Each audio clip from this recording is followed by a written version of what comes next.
Toyota Axio. Toyota Axio গাড়িটি বাংলাদেশের সবচেয়ে বহুল বিক্রিত গাড়ি। এই গাড়িটিকে বলা হয় মধ্যবিত্তের গাড়ি। দিন শেষে প্রত্যেকটা মধ্যবিত্ত পরিবারের একটি স্বপ্ন টয়োটা এক্সিও গাড়ি কেনার। এই গাড়িটিতে ব্যবহার করা হয়েছে 1496 সিসি বিপিটিআই ইঞ্জিন। সেই সাথে গাড়িটিকে কনভার্ট করা হয়েছে হাইব্রিড এবং নন হাইব্রিড গাড়িতে। গাড়িটির দুই ভেরিয়েন্টে অ্যাভেলেবল। নন হাইব্রিড গাড়িতে অ্যাভারেজ 15 মাইলেজ পাওয়া যায় এবং হাইব্রিড গাড়িতে অ্যাভারেজ 25 কিলোমিটার পর্যন্ত মাইলেজ পাওয়া যায়। গাড়িটির বর্তমান বাজার মূল্য 22 লক্ষ টাকা থেকে 25 লক্ষ টাকা পর্যন্ত। Toyota Corolla Altis. একসময় সবচেয়ে জনপ্রিয় গাড়ি ছিল টয়োটা এক্স করোলা বা জি করোলা।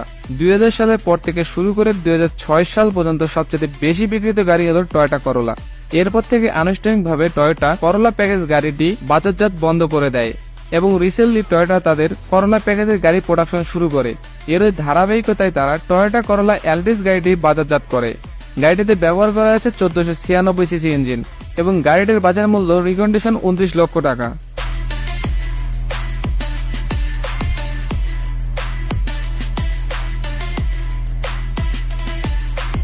Toyota Allion.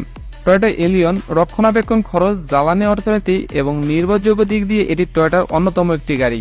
গাড়িটিতে ব্যবহার করা হয়েছে 1496 সিসি ভিভিটিআই 4 সিলিন্ডার ইঞ্জিন এবং অটোমেটিক সিভিটি গিয়ারবক্স ব্যবহার করা হয়েছে। সেই সাথে ব্যবহার করা হয়েছে সুপার সাসপেনশন। গাড়িটিতে লং জার্নিও অনেক আরামদায়ক মনে হবে। এই গাড়িটির বর্তমান বাজার মূল্য 35 লক্ষ টাকা থেকে 38 লক্ষ টাকা পর্যন্ত। Toyota Premio. টয়োটা প্রিমিও একটি দুর্দান্ত আকর্ষণীয় গাড়ি। সেডান গাড়ির মধ্যে সবচেয়ে লাক্সারিয়াস এবং দামি গাড়ির মধ্যে একটি হলো টয়োটা প্রিমিও। এটিতে টয়োটা এলিয়নের মতো একই বৈশিষ্ট্য রয়েছে, তবে টয়োটা এলিয়ন থেকে এই গাড়িতে এক্সট্রা কিছু ফিচার যোগ করা হয়েছে যেগুলো গাড়িটিকে আরো আকর্ষণীয় করে তোলে। গাড়িটি হাই সোসাইটিতে অ্যাডজাস্টেবল।